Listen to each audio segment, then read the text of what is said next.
Deuxième section. Premier article définitif en vue de la paix perpétuelle. Dans tout État, la constitution civile doit être républicaine. La constitution instituée, premièrement, selon les principes de la liberté des membres d'une société en tant qu'être humain. Deuxièmement, selon les principes de la dépendance de tous à l'égard d'une unique législation commune en tant que sujet. Et troisièmement, selon la loi de leur égalité en tant que citoyens et la Constitution républicaine. C'est la seule qui procède de l'idée d'un contrat originel, idée sur laquelle doit être fondée toute législation légitime. En ce qui concerne le droit, cette dernière est en soi celle qui est originellement au fondement de toutes les formes de constitution civile. L'unique question est alors, est-elle bien la seule qui puisse mener à la paix perpétuelle ?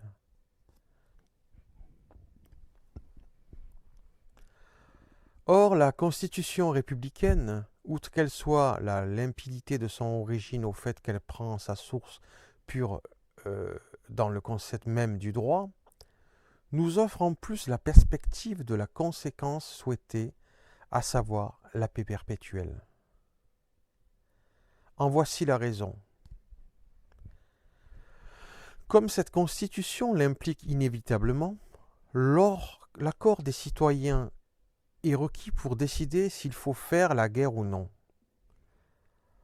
En ce cas, il est tout à fait naturel que, puisqu'ils devraient décider de toutes les avanies que leur apportera la guerre, à savoir combattre en personne, supporter le coût de la guerre sur leurs propres biens, réparer péniblement les dévastations qu'elle laisse derrière elle, enfin, pour combler le malheur, devoir prendre sur eux-mêmes le poids d'une dette impossible à solder en raison de guerres imminentes toujours recommencées, dette qui empoisonne la paix elle-même.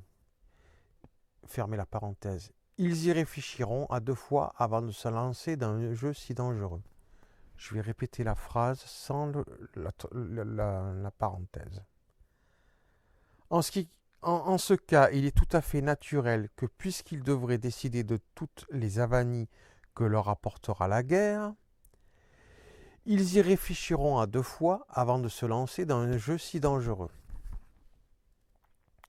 Au contraire, dans une constitution où le sujet n'est pas citoyen, qui n'est donc pas républicain, le souverain n'est pas concitoyen, mais propriétaire de l'État. C'est donc la chose la plus naturelle du monde que celui-ci n'ait rien à craindre du fait de la guerre pour ses banquets, ses chasses, ses châteaux de plaisance, ses fêtes de cour et autres agréments du même genre. Il peut donc déclarer la guerre pour la moindre bagatelle comme une sorte de partie de plaisir. Et quant aux convenances, il abandonnera en toute insouciance la justification de cette guerre au corps diplomatique, lequel est toujours prêt à s'y plier. Pour éviter de confondre la constitution républicaine avec la constitution démocratique, comme on le fait communément, il faut faire les remarques suivantes.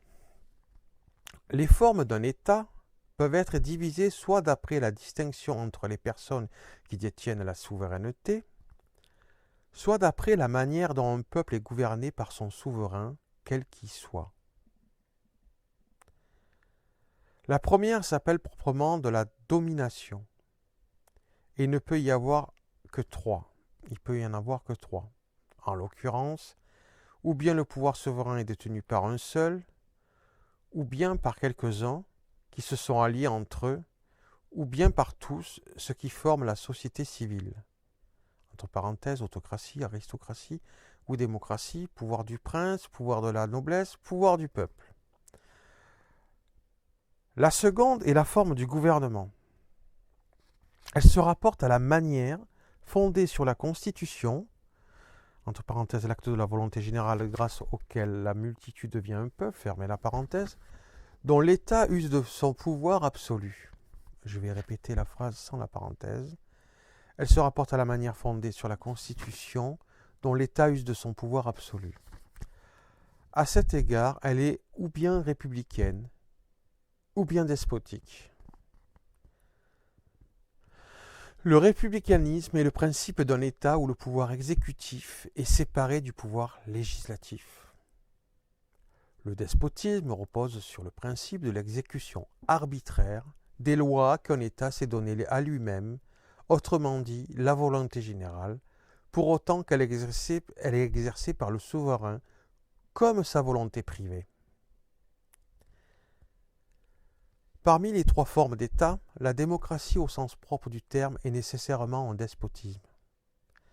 Elle fonde en effet un pouvoir exécutif où tous décident sur, et le cas échéant contre un particulier, sans son accord, et où tous décident alors qu'ils ne sont pas tout le monde, et ce qui est une contradiction de la volonté générale avec elle-même et avec la liberté. Car toute forme de gouvernement qui n'est pas représentative est proprement informe. Parce qu'en l'occurrence, le législateur est en même temps et dans une seule et même personne l'exécutant de sa volonté, de la même manière que dans un syllogisme, il est impossible que l'universel de la majeure puisse en même temps constituer dans la mineure la subvention du particulier sous cet universel. Et bien que les deux autres constitutions soient encore défectueuses dans la mesure où elles autorisent un tel mode de gouvernement, elles peuvent cependant admettre du moins un mode de gouvernement conforme en esprit au système représentatif. C'est ainsi du moins que Frédéric II se disait le premier commis de l'État, chose impossible dans la démocratie où tout un chacun veut être le maître. On peut donc dire que plus le nombre de ceux qui gouvernent est restreint, et plus s'accroît du même coup la représentation, plus la Constitution s'accorde avec la possibilité du républicanisme, et elle peut alors espérer, au moyen de réformes progressives, s'élever jusqu'à ce dernier, c'est-à-dire devenir un jour, grâce aux efforts de chacun, par l'instruction et être convaincu que les vertus permettent d'améliorer la société, que cette société républicaine devienne une démocratie aujourd'hui. Et de toute façon, c'est ce qui est visé. Même s'il dit ça, là c'est moi qui parle, hein, s'il parle de ça, le but c'est la démocratie. C'est pas le despotisme, évidemment. C'est pour ça qu'il parle de réforme progressive.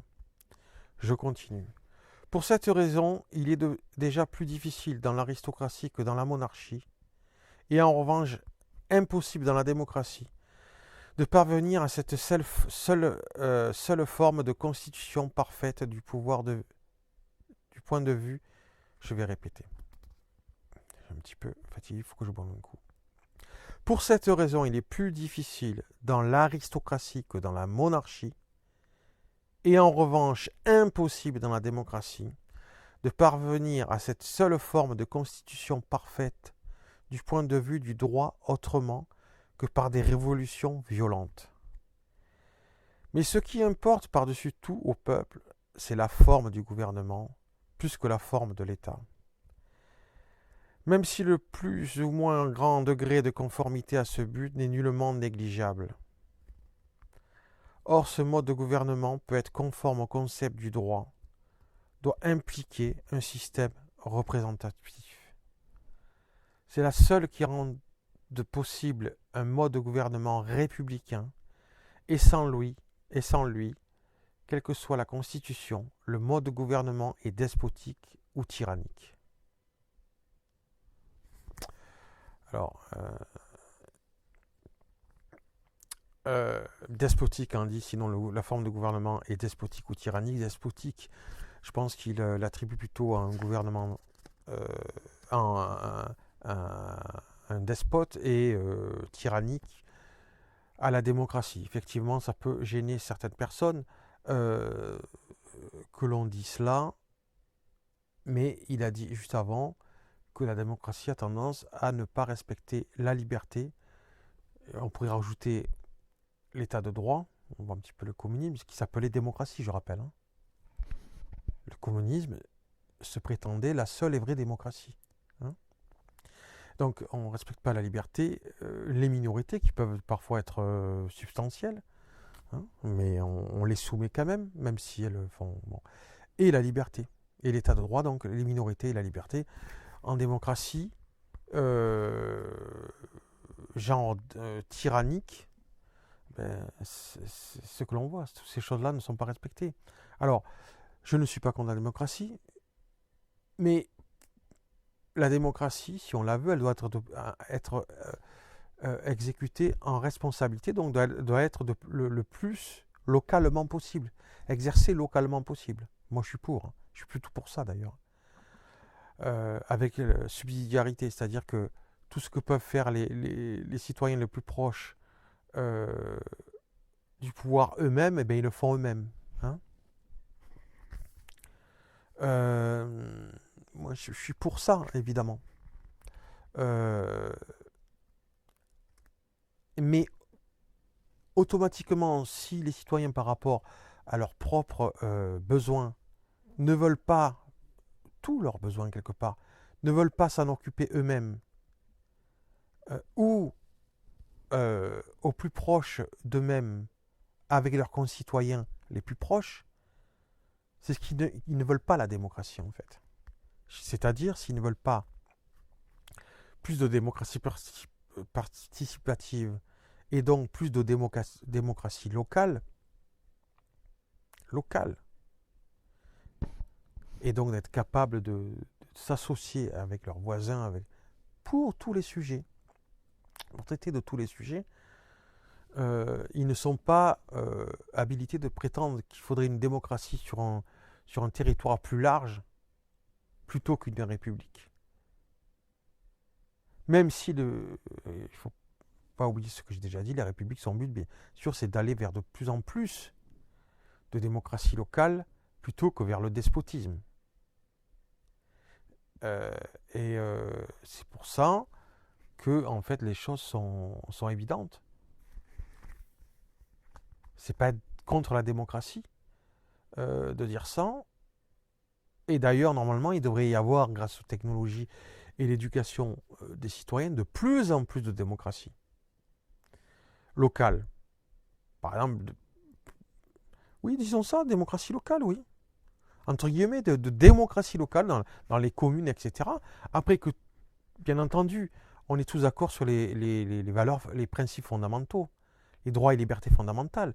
Tous ces petites démocraties locales pourraient être sous l'égide d'une même constitution, c'est-à-dire les lois fondamentales, évidemment. Mais moi, je suis pour. Hein. Ces démocraties-là, je suis pour.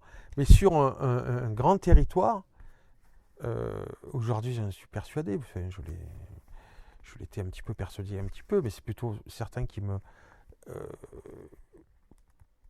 pas que je disais le contraire, mais que je ne militais pas en gueulant comme eux, parce que je voyais bien qu'il y a des choses qui ne vont pas. Tu veux la démocratie, prouve-le localement. C'est indiscutable, ça c'est être rationnel. Et moi je suis plutôt pour, hein. Et d'ailleurs j'ai même tenté de faire ça. Mais bon, s'il y a des mais, et que ça ne fonctionne pas, en entendant que ça fonctionne mieux, c'est la République qu'il faut, évidemment. Donc, je finis ce premier article définitif en vue de la loi perpétuelle. Il reste 3 lignes. Aucun des régimes antiques appelés républiques n'a connu ce système, et c'est pourquoi ils n'ont pu que tourner au despotisme, qui, sous la domination d'un seul, est encore le moins intolérable de tous. Là, il fait exprès de dire ça, mais Kant, il ne dit pas qu'il est pour le despotisme, il est contre. Il fait exprès de titiller ceux qui voudraient la démocratie n'importe comment. Lui, il est contre le despotisme. On a vu tous les articles avant. Quand on parlait de la guerre ou quoi, on voit bien qu'il est contre. Faudrait faire semblant de ne pas avoir compris. Ah, quand tu étais pour le despotisme, il faut arrêter tout de suite, quoi. Toutes les autres parties que j'ai lues avant, on voit bien que c'est pas son cas. Mais comme il est lucide et rationnel, il est républicain. Ni démocrate, républicain, avec des améliorations progressives, des réformes progressives. Faire la démocratie. Hein, voilà.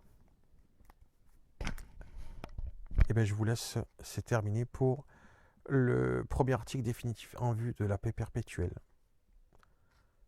À la prochaine vidéo.